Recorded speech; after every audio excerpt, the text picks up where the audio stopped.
From Mario to Master Chief. That game is awesome. 8-bit to high def. The battle is on. It's one team trying to beat the other team. Heroes versus assassins. Finish him. Finish him. Finish him. Legends versus monsters. She's the toughest bad guy in the game.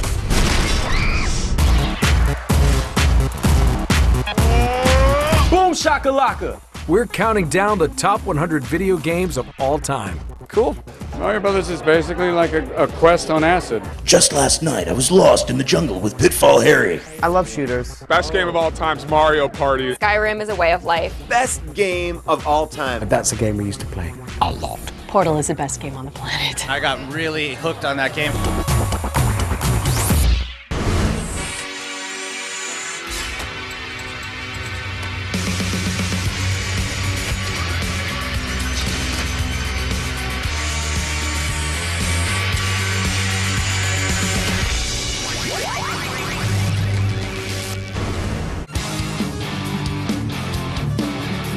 And now, Up, down, down. Left, right, B-A, B-A. Select start. at number 60, Contra. I used to love that game. Nintendo, old school. We're classic gamers. We're taking it back right now. I would say Contra. Contra was dope, man. Contra was always one of the best games ever. Oh, good memories of Contra. Contra love. Though Contra was released to arcades in 1987, it's probably the version ported to the NES the following year that most gamers remember. The cover was just two Schwarzeneggers. Yeah. Just going like that. Yeah. Started with just you like somersaulting into the jungle, and then you would just immediately shooting aliens. Now I think about it, Contra was pretty much Predator. Up to that point, I'd played games like Zelda and Mario that were all cute little Nintendo games, and along comes this game with these badass kind of Rambo Marine-looking guys with these crazy laser weapons against these insane aliens from space. Needless to say, it won my heart over. My favorite weapon was the spread shooter. The spread gun would be like you would kick ass on that. The spread gun, you know, you had to catch them in parachutes that came down on top of you. You get the S symbol and you had the spray gun, and that was always the gun you needed to, you know, always get to the next level. And if you could find a way to keep that to the end, it was always good. Contra was an extremely difficult game. These were the kind of games when you were young in the 80s and 90s that you would just be willing to play these masochistic experiences. Play that game forever. It took me probably like 2 years to beat it. I had to use the code to beat it, otherwise I would never have beaten it. For most players, the only way they ever beat Contra was using the Konami code. Up, down, left, right, B-A, B-A, start, or select start. Up, down, left, right, B-A, select, start. Up, down, left, right, B-A, B-A, select start, two-player. At this point, I would usually just start slamming the controller into the ground. You get 30 guys, beat Contra, and then go have pizza. It was awesome. Contra was a great game.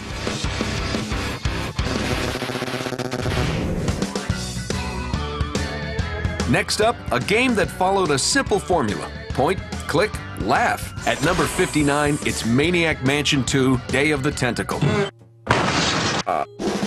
Oh my god, Day of the Tentacle? This game was amazing! Maniac Mansion 2, Day of the Tentacle is an example of a weird, warped game.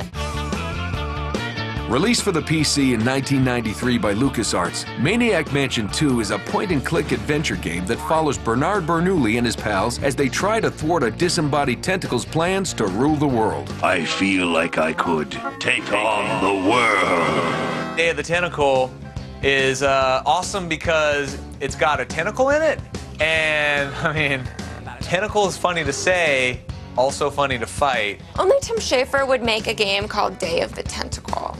I often refer to Day of the Tentacle as the last time I had fun making games. If Maniac Mansion 2's storyline wasn't silly enough already, players progressed through the game using a malfunctioning time machine made from a portable potty. Bernard, float over here so I can punch you. We thought it would really be fun that the kids were traveling through time and solving stuff. We really didn't have much more than that. I mean, obviously we had to do a lot of really rigorous scientific research to figure out all the time travel aspects of that game, because I think it's got a lot of respect of a lot of very serious serious physicists. This must be that Woodstock place Mom and Dad are always talking about. Maniac Mansion 2: Day of the Tentacle was a groundbreaking fusion of comedy and gaming and will forever hold a cherished place in video game history.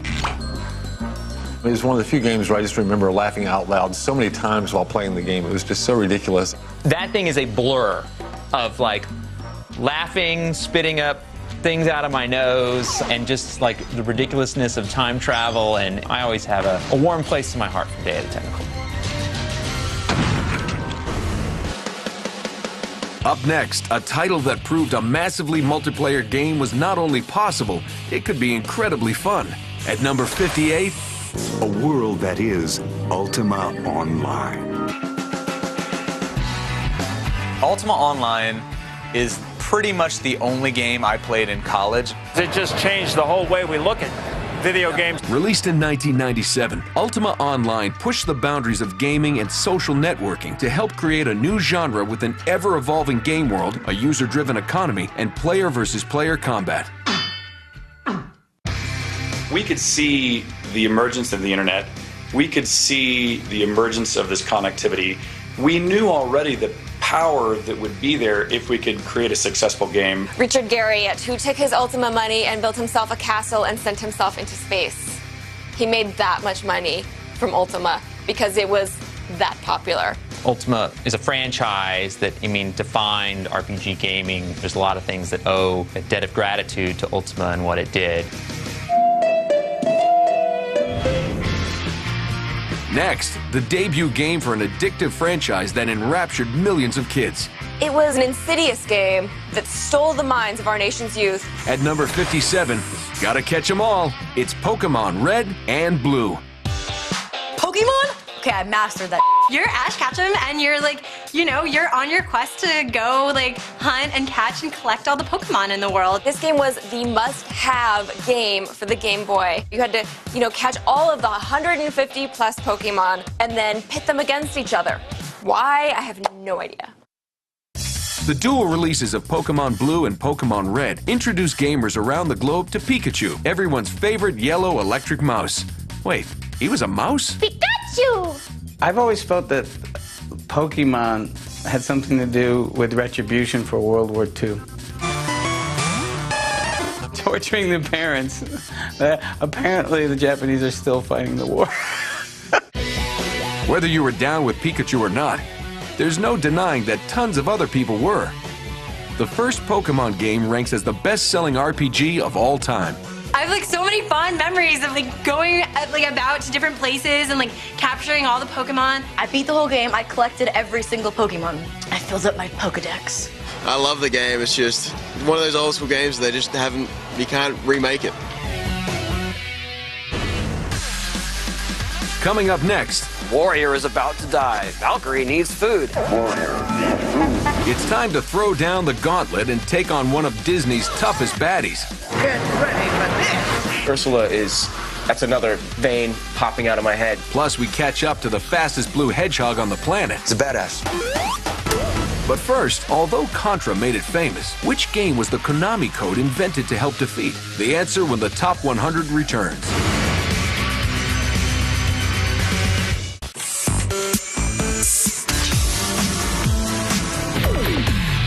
Before the break, we asked which game the Konami code was invented to help defeat. The answer?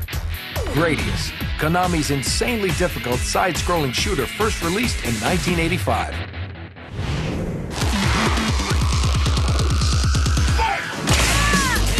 Get ready to bust out your best Ultra Combo. That felt good to me. At number 56, it's Super Street Fighter 4. Fighting games were all but KO'd when Capcom released Street Fighter 4 in 2008. Okay, Daddy. Well, in 2008, fighting games were on a downfall. Not a lot of people were playing fighting games. But when Street Fighter 4 came out, it brought back everyone together. It brought everyone back to life. SF4 brought fighting games back to life, but it was Super Street Fighter 4 that set the bar for what a modern brawler could be and got everyone back on the sticks. It's the biggest time in the history of Street Fighter. Everybody knows this game. And I used to do the old, when Street Fighter first came out. That's when it was easy. Now it's reached too many levels for even me to hang with.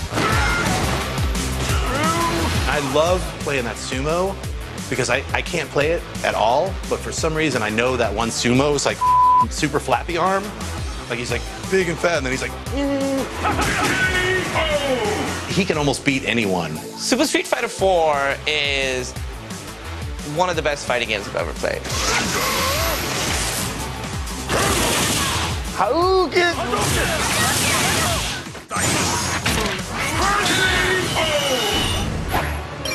Next, an unlikely collaboration that yielded one of the most original games in years. At number 55, Kingdom Hearts. Man, Kingdom Hearts. Allow me to demonstrate. This 2002 PlayStation release was the product of a partnership between gaming giant Squaresoft and Disney. Kingdom Hearts was one of the pinnacles of kind of like Japanese RPG meeting American culture and all of it rushing together. And you squish those together into a sandwich and you come out with a game that people are so dedicated to that we get emails about the game still. I was super excited for it to come out because I love the Final Fantasy games, and it was a lot of people that worked on Final Fantasy came on to work on Kingdom Hearts. And I was excited to get to see Disney characters and how they integrated them into this world. We better get out of here. It's really pretty incredible. I mean, from Aladdin to the Little Mermaid level was murderous. Ursula that's another vein popping out of my head. The blending of die-hard gamers and dedicated Disney fans resulted in a successful new franchise and an entire generation of Kingdom Hearts cultists. I had this one other friend, and how I knew he played it, he came to school one day, he had a Kingdom Hearts jacket on. I guess I could give that a try. I was like, you play Kingdom Hearts? And he's like, yeah, I play Kingdom Hearts. That was our common. The game was just amazing. It got hardcore gamers, it got young kids who had never really played RPGs like that involved, and I wish they would do more stuff like that nowadays. Behold! Up next, Wizard is about to die. we head back into the dungeon with number 54, Gauntlet. Gauntlet was one of the main games at the skate park I grew up at, so I would hear it in the arcade every day, Warrior is about to die, Valkyrie needs food. Valkyrie needs food. Gauntlet hit arcades in 1985 and blew gamers away with its ability to let 4 people play at the same time. Gauntlet was that first game where you were like, why are 4 people around a video game? It was the first kind of true multiplayer experience. Now, Gauntlet, that's a party! Valkyrie needs Valkyrie food. needs food badly. There's 4 different joysticks, and you would pick 4 different characters. You're either the warrior, the Valkyrie, the wizard, or the elf. And we would always let the elf die. Always. I don't know why. Warrior needs food. Warrior is about to die. Warrior needs food. Warrior needs food, absolutely. I like to play the wizard. The wizard's my favorite. Gauntlet was great. Gauntlet redefined what co-op gaming could be and gave players their first glimpse at the multiplayer experiences we're playing today. That was also one of the first games I think I put $20 in there. Now for the game that changed the way we looked at first-person shooters and RPGs. At number 53, Deus Ex. All right, let's do this. It was really an amazing blend of first-person shooter and gameplay with RPG elements. What else do you know? Deus Ex had this incredibly complicated and well-crafted story about conspiracies and government. Deus Ex was released in the year 2000 in the wake of the Y2K panic, and gamers embraced its dark dystopian vision along with its compelling blend of genres. Deus Ex that kind of embraced that kind of cyberpunk technology that a lot of authors had kind of explored, but video gamers haven't really played with up until that point. Deus Ex ushered in a new era of complex gameplay. Suddenly, players were given freedom of choice, with each decision impacting the storyline.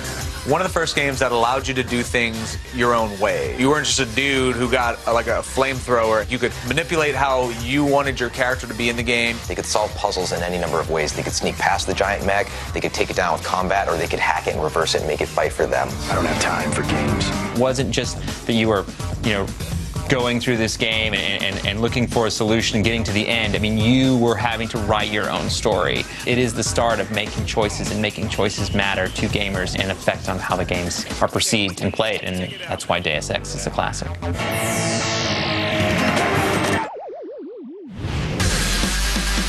Coming up next. I got it. I finished it. I'm addicted. One of the most addicting games of all time takes aim at a rock and roll superstar. We play a lot of Rock Band in my house. Plus, the Mario title that changed gaming forever. It was mind-blowing. I've never seen anything like it. Here we go! But first, what was Mario's original name? The answer when the Top 100 Video Games returns.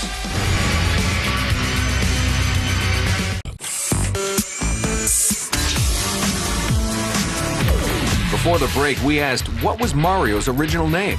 The answer? Mr. Video. Not only did the name Mario come later, so did his ability to jump. Next on the countdown, a game that truly rocks. At number 52, Rock Band 3. It allowed just about everybody to be a rock star, and you could live vicariously through that game. My girlfriend's super into that, so we play a lot of Rock Band in my house.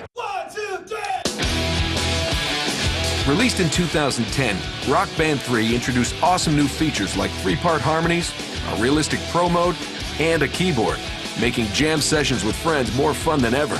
Everybody wanted to have the keyboard. It's so much fun. It's so ingenious. I think it's the best instrument that lends itself to a music game that I've ever actually seen. Now, I didn't really think that I would get that hooked into like the music games. But the execution of Rock Band, plus the library of music, you can go online and always find some band that you really like and download it. Thanks to its variety of downloadable tracks, Rock Band 3 has endless replay value. And even some real rock bands are downloading their own music to dominate the game. Well, almost. I definitely suck. I got like probably 70% on my own singing, and it was like, it can't be like that. When I wrote this part, I sing this part. Yes, so I failed Rock Band at my own song. That is the unfortunate truth. It's a moment of silence. But I thought it was hilarious. I didn't think it was the best. I thought you had it. I was like, we're going to ace this. Yeah, I was like, oh, give it. Leaderboard. Get easier than this. Yeah. But no. Okay. Wah, wah. Real-life rocker or virtual virtuoso, Rock Band 3 proved that anyone can be a star. My dad's on the drums, my mom's on the mic. I'm usually playing guitar or keys, and it's really an amazing thing.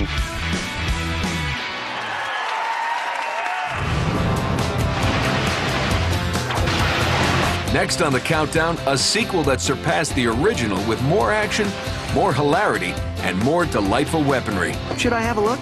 At number 51, it's Ratchet & Clank Going Commando. Released in 2003 for the PlayStation 2, Going Commando featured Ratchet, who was wait, what the hell was he exactly?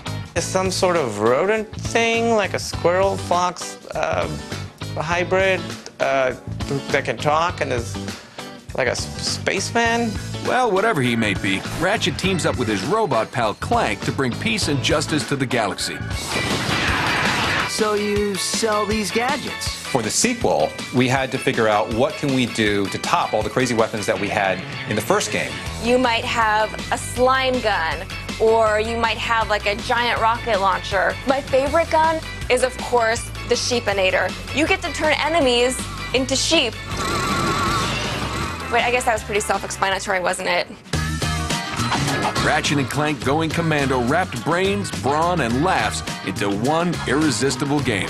A really important aspect of Ratchet & Clank for us at Insomniac was humor. And that's reflected in the story, it's reflected in the character design, it's reflected in the weapons, and it's certainly reflected in the game's titles. My word, you young people are so fresh these days. There are a lot of inappropriate references, except they're all perfect double entendres. So the kids aren't going to get it, and the adults are sitting in the back being like, heh, heh, heh, heh, heh.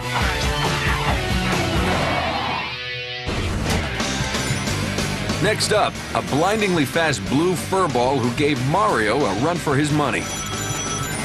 At number 50, Sonic the Hedgehog. Sonic the Hedgehog. Yeah, most definitely Sonic. Sonic was awesome. I love Sonic the Hedgehog. He's a badass. Sonic the Hedgehog was Sega's answer to Mario, giving the company a recognizable mascot and players an alternative to Nintendo's famous plumber.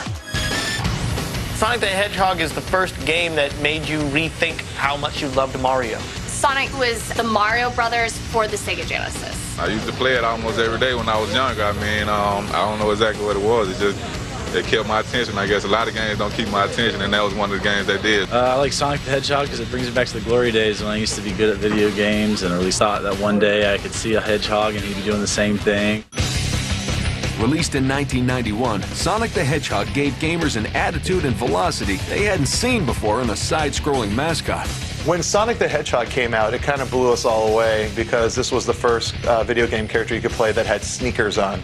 He had a bad attitude, and it was more rock and roll than Super Mario. He was cute, but also kind of feisty. Sonic the Hedgehog was the first game that really sucked me in, and I cannot tell you how many times I heard Sega, and then he was like, doo, doo, doo, doo. That's stuck in my head. I did that. The no-no hand from Sonic. Sonic the Hedgehog finally gave Sega a popular mascot and gamers a new series that's still speeding along today. Sonic the Hedgehog was classic. And next on our countdown, a game that's probably in your pocket right now. Launching onto our number 49 spot, it's that madly addictive puzzle game, Angry Birds. I got it. I finished it. I'm addicted. You know what? I just got hooked on Angry Birds. Angry Birds was the game that the entire world played for about 1 year straight. Angry Birds was the world's response to bird flu. We took the decapitated heads of diseased poultry and we launched it where? Into a fort filled with pigs. I hate those pigs. Those pigs. I want them to die. First released in 2009, Angry Birds' elegant physics puzzles managed to ensnare even the most casual gamer. I remember I was playing it for a while and I started getting really into it. And I was like, oh, I want to finish this game and I want to get all 3 stars. And I can honestly say I've completed all levels 3 stars. Angry Birds has guided me through many airports and flights and waiting rooms. If they're ever stuck in traffic, which I sometimes am, or maybe I shouldn't admit to playing Angry Birds in traffic. I wouldn't do that, people. The Angry Birds franchise has just passed 1 billion downloads. Angry Birds, they're on top of it. They put out new content regularly. They keep everybody playing. It doesn't get old. It's not going away. I think it's a very simple, very elegant concept, and I think it works for everyone. I've got like the Christmas Angry Birds, the Halloween Angry Birds. I think there's a Rio de Janeiro Angry Birds. I have like 6 different versions of Angry Birds, and they're all cool.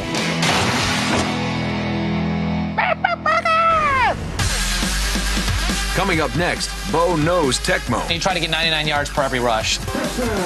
Like Rockstar knows the Old West. John Marston marries a hooker and is blackmailed by his government. Just a story of my life. Plus, Mario has to save the princess again. We all know what Mario really wants. Here we go! But first, which game character's name is also the name of a gene on chromosome 7 of the human genome? The answer after the break.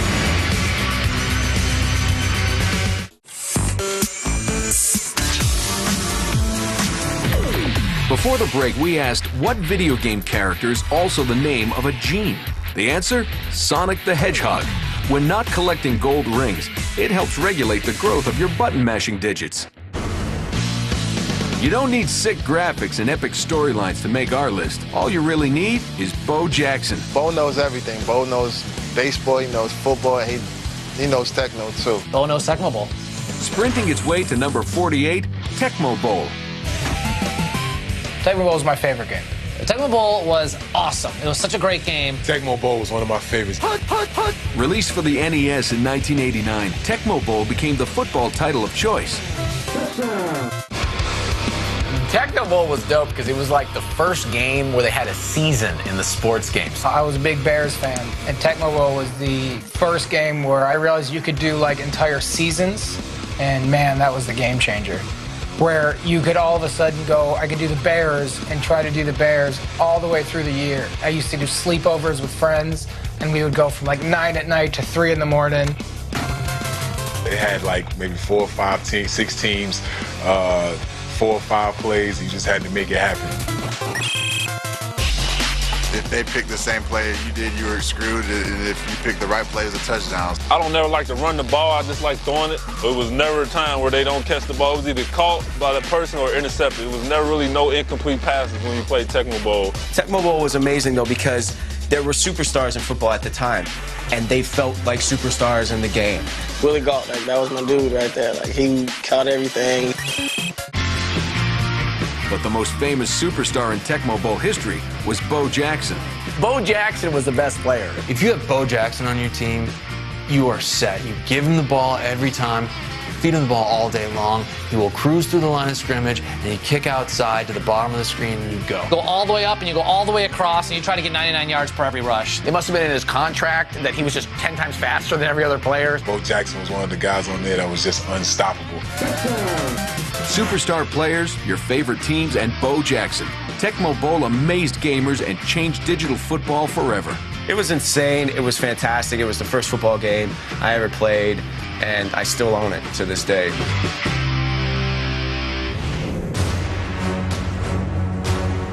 Next up is a game that entranced millions. At number 47, Step Into Myst. I think Myst is one of the most influential games of all time.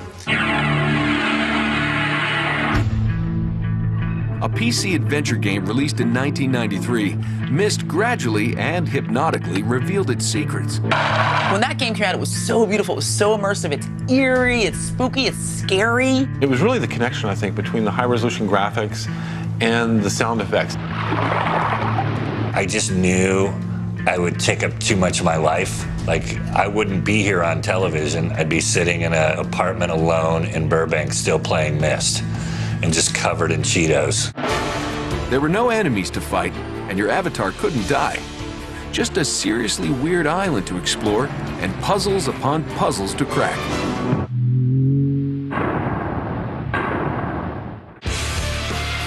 It's all problem solving, all puzzles, no shooting. It was kind of a choose your own adventure, but with puzzles, and somehow they managed to make these still images really engaging. I don't know, there's something about just looking at a screenshot going, what is it? Is there a lever? There was something about it that was enchanting in an almost musical, hypnotic way. I played that thing for days. That's all I did, and it was so beautiful. Even now, if I'm somewhere and I'll be like, man, this looks just like Myst. Thank you again.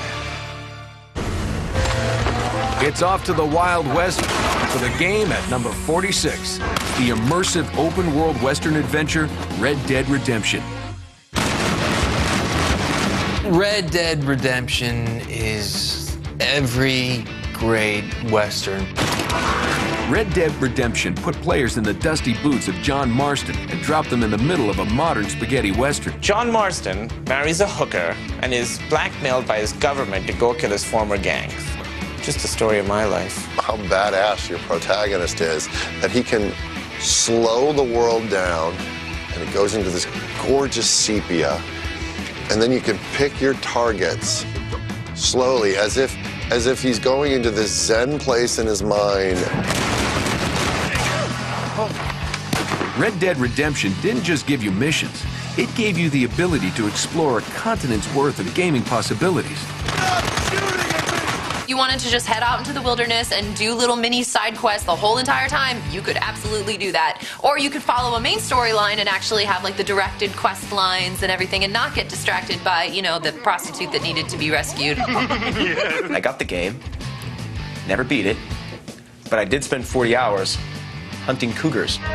So, there's that. And in true Rockstar Games fashion, the Red Dead Redemption soundtrack was a standout on its own. All the music in the game is actual tracks from these old spaghetti Western movies. They did an amazing job putting this stuff together and really, capturing that feeling. Amazing music, a troubled hero, and lots of gunfights. Red Dead Redemption is everything a Western should be. If it were a movie, it would be considered one of the best Western movies of all time. This next game snuck up behind us and knocked us out cold. Coming in at number 45, it's Metal Gear Solid. Metal Gear Solid, I gotta take the glasses off for this one. Metal Gear Solid is like a classic. Solid joined the extremely popular Metal Gear franchise in 1998, with players inhabiting the role of retired super spy, Solid Snake.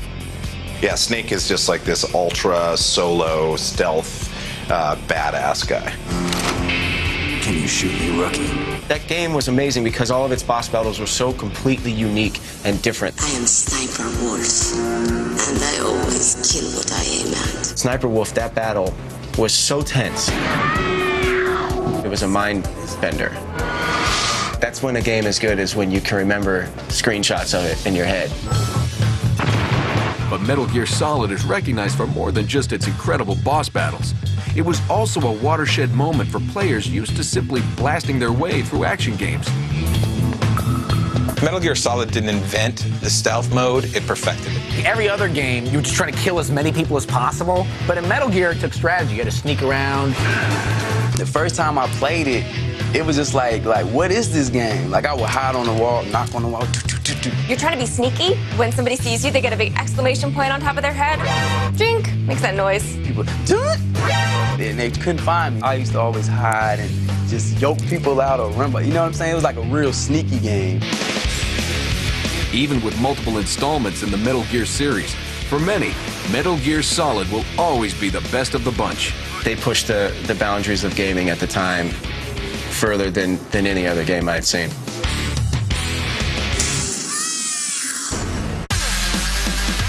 Coming up next, one of the most controversial game series ever.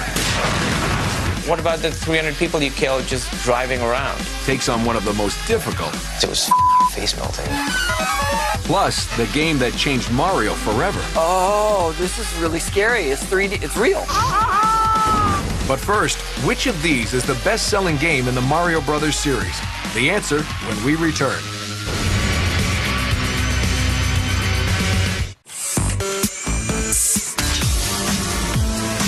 Before the break, we asked which of these is the best-selling game in the Mario Brothers series. The answer?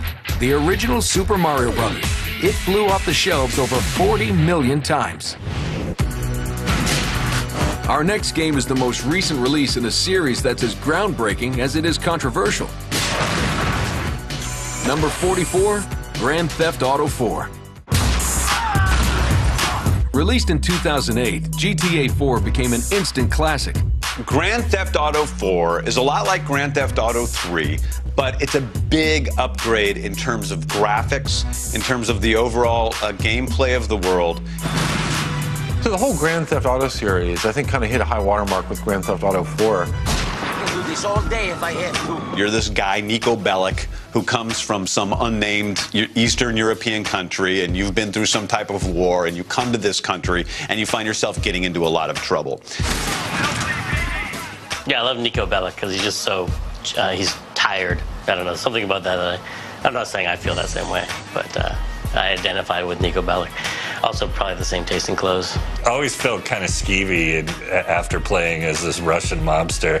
The fact that he was dating that American girl. Oh, hey, Niko. Plus my wife's sleeping in the other room, so I felt like I was cheating, like living this other life. Niko, it's not quite as evil as Grand Theft Auto 3, which might be better. I might be able to sleep better at night after playing Grand Theft Auto 4 than Grand Theft Auto 3, because Niko does seem to have a soul. He's trying to decide if he's going to live a good life or a bad life. But the thing is, even if you pick a good life at the end, he's like, oh, I picked the good life. And I was like, okay. What about the 300 people you killed just driving around? But the creators of Grand Theft Auto 4 didn't forget the simple pleasures that made the series so popular in the first place. So awesome. call it Murder Ride. That's my, I don't play the missions. I just get in a car, jack it, just start running over people. Or sometimes I'll just start cracking on people and just murdering them just solidly. The hardest I've ever laughed playing a video game was with Grand Theft Auto 4.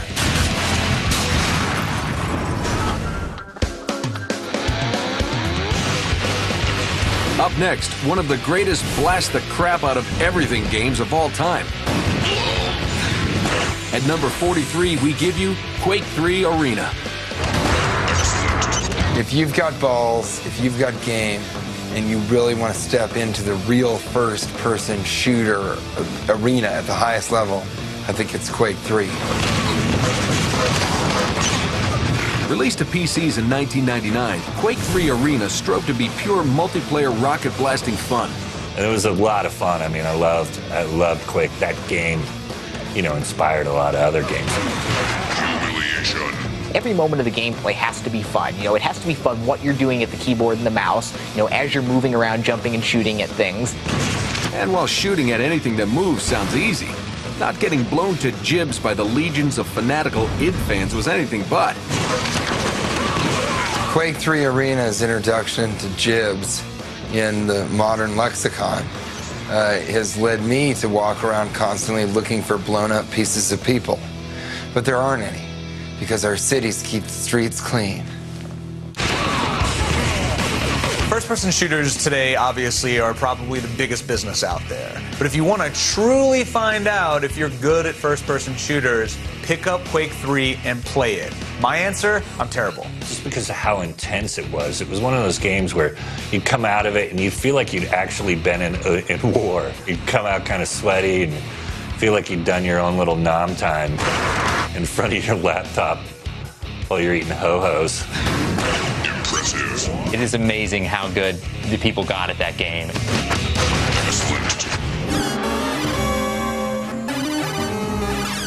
And now, a side-scrolling adventure that challenged, befuddled, and slowly drove an entire generation of players insane.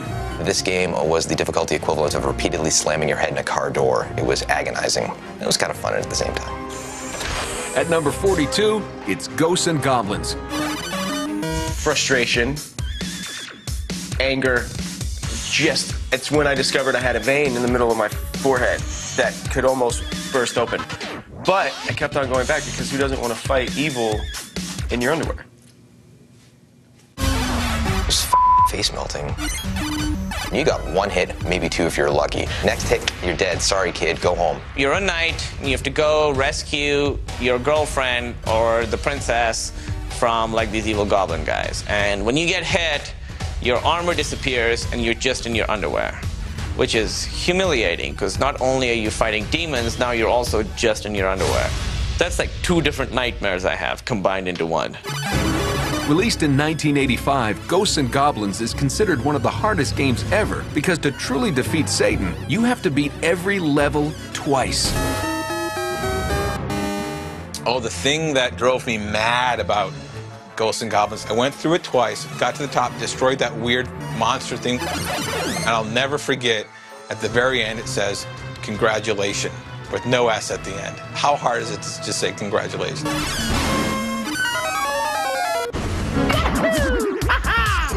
And now, the title that helped revolutionize 3D gaming.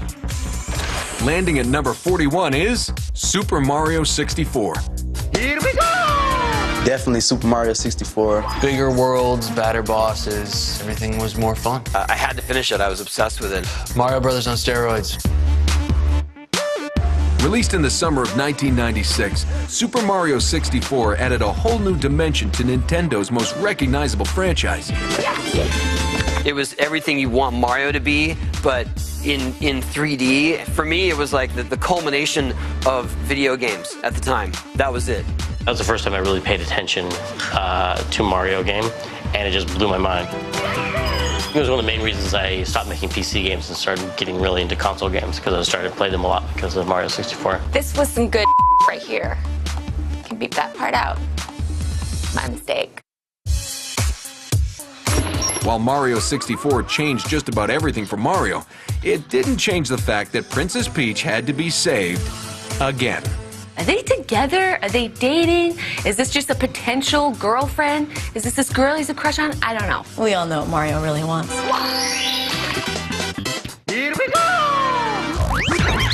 Then you gotta like jump through these paintings, and you go in the paintings, and each painting is like, it's like Snow World, and then you have all these levels of like snowmen and penguins, then it's like Volcano Land. You know, wet, dry world and big, small world. And Yeah, I remember like feeling a sense of fear first getting into Bowser's Castle. The flames and the lava, and you're just like, oh, this is really scary. It's 3D, it's real. The 3D world of Mario 64 allowed players to battle Bowser and his minions in a whole new way. And you get behind Bowser, and you grab his tail, and you spin the 64 joystick around, and you toss him all the way off the stage. That was like one of my highlights, you know what I'm saying? I didn't know my thumbs, I mean, could do circles like that, and it's controlling the camera and everything else. It was so innovative, and you still see it today. And you see it in games where they don't get it right. Like, they got it right in that one. You see games now today, you're like, they did that 16 years ago. Can we please get camera angles right? Come on, guys. Super Mario 64 not only solidified Nintendo's standing in a new age of console gaming, it changed the way people play games forever. It was like a new world. I mean, that it could exist in 3 dimensions like that, and it was just so expansive, and it was mind-blowing. I never seen anything like it, you know?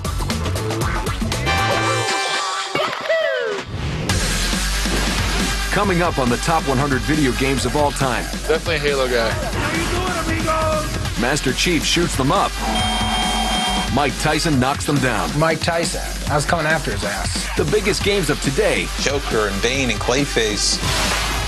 They're untouchable, man. Take on the all-time classics. It was a hack and slash game, but sweet. And only one will survive.